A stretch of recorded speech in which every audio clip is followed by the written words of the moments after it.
We have heard of wars and rumors of wars. Calamities are increasing, the so-called climate, environmental issue. We have seen wickedness increasing at a pace we have never witnessed before. Do you think that it is time for us, as Amos chapter 4, verse 12 tells us, to prepare to meet our God? Prepare for the Last Days, a devotional from the writings of Ellen G. White. Don't let disappointment leave you in darkness. Have not I commanded thee, be strong and have a good courage? Be not afraid, neither be thou dismayed. For the Lord thy God is with thee, whithersoever thou goest. Joshua 1, verse 9. Jesus and all the heavenly host looked with sympathy and love upon those who had with sweet expectation longed to see him whom their souls loved. Angels were hovering around them to sustain them in the hour of their trial. Those who had neglected to receive the heavenly message were left in darkness, and God's anger was kindled against them because they would not receive the light which he had sent them from heaven. Those faithful, disappointed ones could not understand why their Lord did not come, were not left in darkness. Again, they were led to their Bibles to search the prophetic periods. The hand of the Lord was removed from the figures, and the mistake was explained. They saw that the prophetic periods reached to 1844, and that the same evidence which they had presented to show that the prophetic periods closed in 1843 proved that they would terminate in 1844. Light from the Word of God shone upon their position, and they discovered a tarrying time. Though the vision tarry, wait for it. In their love for Christ's immediate coming, they had overlooked the tarrying of the vision, which was calculated to manifest the true waiting ones. Again, they had a point of time. Yet I saw that many of them could not rise above their severe disappointment to possess that degree of zeal and energy which had marked their faith in 1843.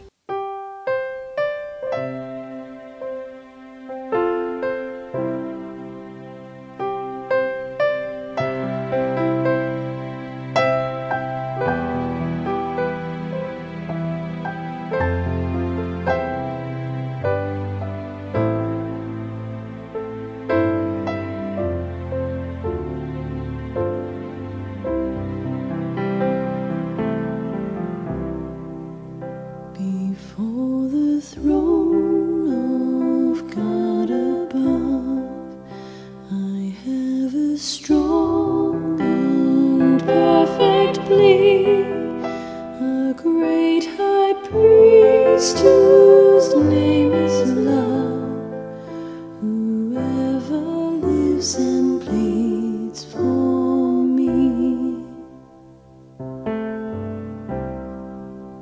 My name is graven on his hands.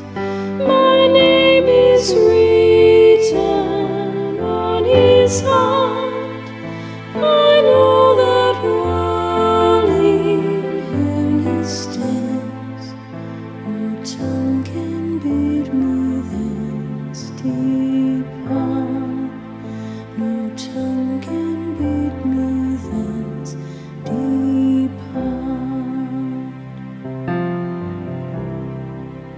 When Satan tempts me to despair and tells me of the guilt within, upward I look and see him there, who made an end to all my sin.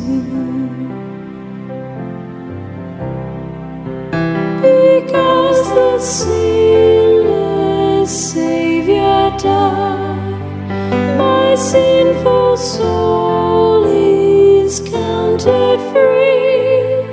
For God the just is satisfied to look on him and pardon me, to look on him and pardon me.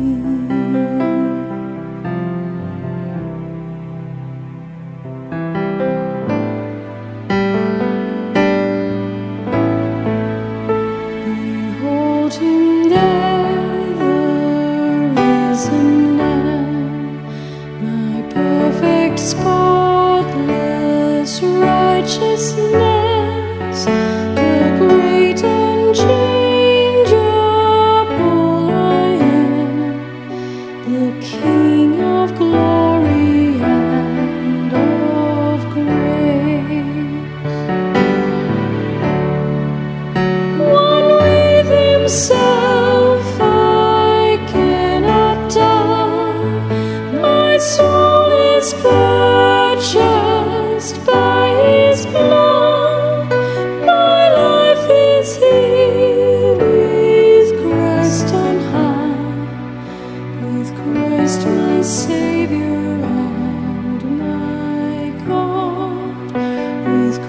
Christ my Savior